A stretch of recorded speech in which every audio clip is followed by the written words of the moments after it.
네, 오늘은 자동차 시장을 조금 자세하게 살펴보겠습니다. 연초부터 여러 기업들의 구조조정 소식이 들려오고 있는 가운데 자동차 업계도 여기서 벗어나지 못하고 있는 모습이죠. 자, 이런 가운데 현대차의 실적 발표도 별로 좋게 나타나지 않았고 한국 GM에서는 작년 한 해 동안 390여 명의 구조조정이 있었는데 올해도 장담을 할 수 없다고 합니다. 과연 어떤 내용들이 있는지 올해 자동차 업계의 전망을 좀 살펴보겠습니다. 취재 기자 나와 있습니다. 조정현 기자 어서 오세요. 네, 안녕하세요. 네. 자, 우선 오늘 이 자동차 업계에 대한 이야기에 앞서서 현대차의 어떤 실적 얘기부터 해보도록 할까요? 이렇게 뭐 실적 자체는 별로 좋지 못했는데 그럼에도 불구하고 배당은 확대하겠다라는 이야기가 들려왔죠. 일단 실적 악화와 배당 확대에 관련이 있죠. 실적이 악화되고 또 작년에 현대차가 작년이 아니죠. 지난 9월에 현대차가 10조 5,500억 원이란 아주 막대한 자금을 투입해서 그 삼성도 한전부지를 사기로 발표를 하면서 시장 반응이 굉장히 차가웠었는데 거기다 실적 악화도 이제 외부 요인으로 인해서 환율 리스크 같은 그런 요인으로 인해서 이 실적 악화 같은 어떤 악재가 겹치는 상황에서 배당을 좀 늘려서 시장 주주 친화적인 정책을 펴서 좀 기업 가치를 끌어올리겠다 이런 의도가 엿보이는 그런 상황입니다. 네, 알겠습니다. 자, 어제 발표됐었던 이 현대차의 실적을 조금 자세하게 살펴보자면 지난 4월에 현대차 실적이 그다지 좋지 못했습니다. 시장 컨센서스 자체가 영업이익상으로 봤을 때 약 2조 원 정도를 기록할 것이다라고 기대가 됐었는데 지금 보시는 바는 2014년 전체 실적이고요. 제가 방금 말씀드렸던 거는 4분기 실적입니다. 전체적으로 봤을 때 2013년도에는 8조 원 정도의 실적을 기록을 했습니다. 그런데 2014년 작년이었죠. 7조 5,500억 원까지 9.2%나 영업이익이 하락하는 모습이었습니다. 이 현대차 실적을 좀 더 자세하게 좀 들어볼까요?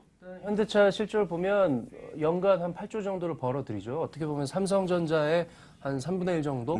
규모로 3분의 1, 4분의 1 정도로 보면 되겠는데 일단 외부 요인이 좀 컸습니다. 작년에 현대차가 글로벌 경영 여건이 별로 좋지 않았음에도 불구하고 나름 어떤 그 펀더멘털은 굉장히 강했습니다. 신형 제네시스가 물론 2013년 12월에 출시가 됐지만 사실상 판매 작년이었으니까요. 신형 제네시스와 소나타 같은 주력 모델들이 잇따라 내놓으면서 판매가 굉장히 잘 돼서 당초 목표치를 초과 달성했습니다. 글로벌 800만 대 생산 판매 체제를 구축을 했다. 이런 소식이 연초에 계속 들렸었는데요. 결국 외부 요인, 이 결국 원달러 환율 같은 이런 리스크가 작용을 했고 또 러시아 같은 신흥 시장, 현대차의 주력 무대가 러시아나 중국 같은 브릭스 시장인데 이쪽에서 환율이 굉장히 그 충격으로 변동이 되면서 굉장히 환율 요인이 악화돼서 많이 팔아도 덜 버는 이런 구조가 작년에 고착화됐다고 평가를 할 수 있을 것 같습니다. 그 전문가들은 업계에서는 한 내년 1분기까지, 올 1분기까지는 이런 현대차의 그 외부 요인에 따른 실적 악화 추세가 계속 이어질 것으로 전망을 하고 있습니다. 네, 실적 자체는 좋지 못했지만 여러분들도 아시다시피 작년 한 해 동안 이 달러 원 환율이 거의 10% 가까이 하락하지 않았습니까? 달러로 이 결제를 하는 수출 기업이다 보니까 그냥 가만히 앉아 있어도 10% 정도의 영업 손실이 있는 그런 효과를 경험하게 될 수밖에 없었던 한 해였는데 자, 이처럼 환율에 대한 악재 때문에 실적은 좋지 못했습니다만 작년 한 해 동안 그래도 현대 기아자동차가 판매했던 판매 대수는 나쁘지 않았습니다. 그렇죠? 네, 앞서 말씀드린 대로 800만 대 체제를 구축을 했습니다. 글로벌 자동차 업체 중에 800만 대 체제를 구축한 회사가 거의 없고요. 800만 대 체제라는 것의 의미는 사실상 향후 900만 대, 1000만 대까지 생산 체제를 갖춰서 이 글로벌 톱권으로 진입할 수 있는 어떤 기준이 되는 게 바로 글로벌 800만 대 생산 체제입니다. 거기다 현대차가 향후 중국에 또 4공장, 5공장을 건설을 하고 기존의 공장들을 증설하기로 하면서 곧 이제 900만 대 체제가 가시화되고 있는 상황이어서 생산과 판매에 관련한 어떤 펀더멘털은 나쁘지 않은 그런 상황이라고 볼 수 있습니다. 네. 자, 이런 가운데 과연 현대차의 주가는 어떤지 지금 준비가 됐으면 좀 봤으면 좋겠습니다. 우선 몇 가지 요인들이 있죠. 실적은 안 좋았지만 배당은 확대한다는 기대감이 있고 그리고 실적 안 좋았던 것이 대외 리스크이기 때문에 이 판매량이랑 그리고 생산 판매 체제 측면에서는 굉장히 계속해서 발전을 하고 있는 상황이고 그렇다 보니까 소식이 전해진 이후 오늘 주가는 약 1.19% 정도 상승을 하고 있네요. 자, 이런 주가 흐름은 현재 시장에서 어떻게 평가를 하고 있어요? 네, 일단 17만 원이면 저희 네. 오전에 봤을 때만 해도 16만 원 후반대였는데 네. 계속 오르는 추세인 것 같고요. 말씀드린 대로 저희가 얘기한 대로 실적은 악화됐지만 발표로 인해서 어떤 그 리스크 요인들이 일단 명확해졌다. 이런 평가를 시장에서 하고 있는 걸로 보이고 또 무엇보다 그 유럽 중앙은행 ECB에서 그 양적 완화 발표를 하지 않았습니까? 모두 600억 유로 규모니까 우리 돈으로 한 75조 원 이상의 막대한 자금을 시장에 쏟아붓는다 이런 얘기입니다. 시장에 돈이 많이 풀리게 되면은 투자가 경기가 활성화되고 인플레 효과가 있겠죠. 따라서 네. 지금 경기 침체를 겪고 있는 유럽의 시장 상황을 좀 띄우겠다는 게 유럽 중앙은행 계획인데 현대차가 유럽에서 지금 유럽 자동차 시장의 여건이 좋지가 않습니다. 경기가 네. 워낙 침체됐기 때문에 그 현대차도 유럽에서 부진을 면치 못했었는데요.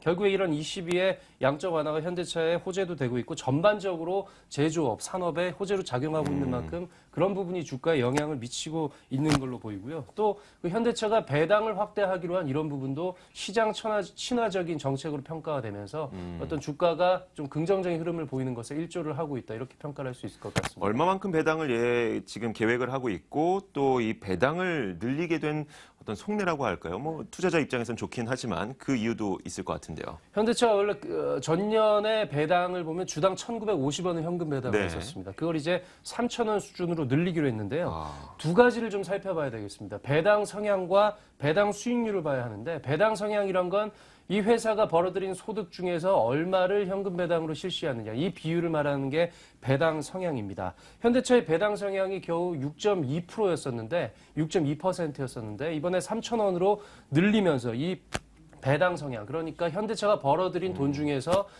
주주들에게 주는 현금의 비율이 11%대로 올라서게 됐습니다. 11.1%인데요. 물론 아직 낮은 수준입니다. 글로벌 자동차 업체들 기준으로 보면 한 30% 정도는 돼야 완전히 네. 시장 친화적인, 주주 친화적인 정책이라고 볼 수 있는데 어찌됐건 5%포인트 가깝게 그 배당 성향을 높였기 때문에 굉장히 시장에서 일단 긍정적인 반응이 나오고 있고요. 또 하나 이 배당 수익률이 있는데 지금 주가에 비해서 과연 얼마를 배당하고 있느냐. 이 배당 수익률을 또 봐야 되는데 네. 현대차의 그 배당 수익률이 겨우 1.8% 수준입니다. 글로벌 업체와 비교하면 다이밀러 벤츠가 한 3.3%, 또 벤츠죠.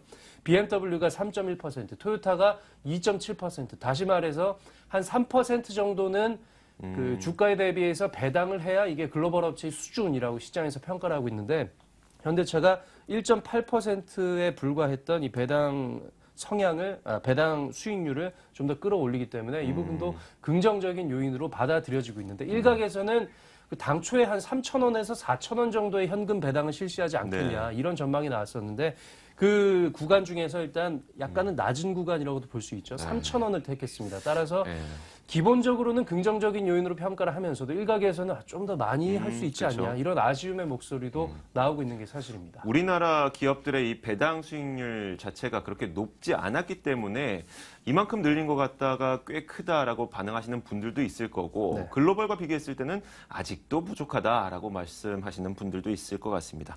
저도 아직도 목마른데 네. 이렇게 현대차가 배당을 하겠다라고 그리고 배당을 확대하겠다라고 발표를 하면서 그뿐만이 아니라 뭐 이게 기아차라든지 다른 자회사들도 이제 배당 확대에 나서게 될까요?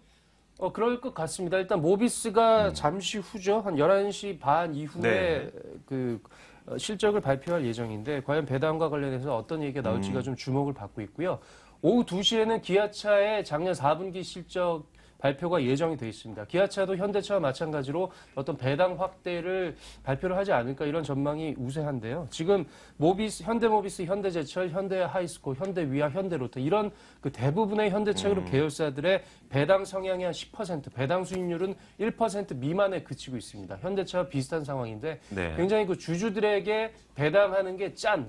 근데 사실 그 자동차 기업의 특성상 투자가 굉장히 많고 후발주자이기 때문에 좀 산에 유보를 해야 되는 그런 특성도 있었던 게 사실이고 또 아까 말씀하신 대로 우리나라 기업 자체의 어떤 배당 성향이라든지 네. 배당 수익률이 좀 글로벌 수준에는 못 미치는 게 사실인데 이제 좀 확대 추세에 다 좀 접어들지 않을까 이렇게 시장에서는 내다보고 있습니다. 네, 현대차에 대한 이야기를 좀 길게 해봤는데 다른 기업으로 눈을 좀 돌려볼까요? 한국 GM은 이제 그 유럽 시장에서 철수를 하면서 어떤 판매량의 급감을 겪었습니다. 이에 따라서 작년 한 해 동안 한국 GM이 이 인력 구조 조정을 했던 인력의 명수가 400명에 가깝다고 하거든요. 자, 그런데 올해에도 과연 이 인력 구조 조정을 피해갈 수 있을까라는 데에는 아직까지는 불확실성이 있는 것 같습니다. 이 내용 어떻습니까? 네, 작년 3월에 한국 GM이 300명 사무직과 생산직 네. 감독급을 대상으로 300명의 희망퇴직을 접수해서 구조 조정을 했었는데요. 12월에 또 희망퇴직을 접수를 했습니다. 그러니까 네. 1년에 2차례 희망퇴직을 실시를 한 셈인데 확인을 해보니까 한 90여 명 정도가 신청을 했습니다. 아직 이들이 회사를 다 나간 건 아니지만 네. 팀장급 이상, 90명이라면 절대적으로 많은 숫자는 아니지만 이 대상들이 차장과 부장급 이상의 팀장급, 고참급 직원에 국한됐다는 점을 생각하면 한 회사에서 부장급이 한 100명이 한꺼번에 나간다면 상당한 숫자 아니겠습니까? 그렇죠. 그렇기 때문에 작은 규모, 적은 규모는 아니라고 평가를 할 수 있겠는데 한 가지 주목할 점은 세르지오 호샤 사장이 작년에 사내 웹채팅에서 공개적으로 직원들과 대화를 하면서 한 직원 질문에 2015년에도 그러면 희망퇴직 계속할 거냐 이런 질문이 있었는데 네. 거기에 대해서 세르지오 호샤 사장이 2015년에는 그러니까 올해에는 희망퇴직을 더 이상 실시하지 않겠다고 답을 했던 적이 있습니다. 그게 그런데 벌써 작년 초 얘기니까 상반기 네. 얘기니까 그게 과연 올해 지금 시점에서도 유효한지를 한번 확인을 해봤었는데요. 세르지오 호샤 사장은 즉답은 피했습니다. 네. 내용 들어보시겠습니다.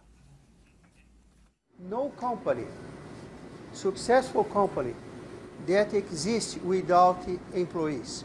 And there is no job if the company cannot be sustainable and profitable. We need to find the middle term here. 지금 이 인터뷰가 언제 했던 인터뷰죠? 네, 어제 크루즈 부분 변경 크루즈 모델을 출시를 하면서 세르지오 호샤 사장이 기자 인터뷰를 가졌었는데요. 거기서 네. 밝힌 내용입니다. 세르지오 후샤 사장도 어쩌면 작년 상반기와 생각이 좀 달라졌을 수도 있겠구나라는 부분을 추측해 볼 수 있는 대목인 것 같습니다.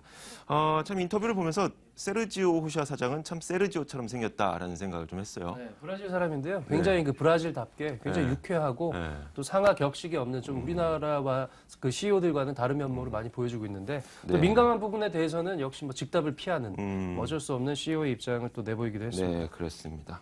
저한테는 탐같이 생겼다라는 얘기 좀 하던데. 탐이요? 그건 저도 모르겠습니다. 탐같이 생겼다고 합니다. 궁금한 얘기를. 네, 알겠습니다. 자, 이렇게 자동차 업계에 대한 이야기를 좀 자세하게 들어봤습니다. 오늘 조정현 기자와 이야기를 나눠봤는데요. 자, 오늘도 조정현 기자 수고하셨습니다. 오늘 말씀 고맙습니다. 네.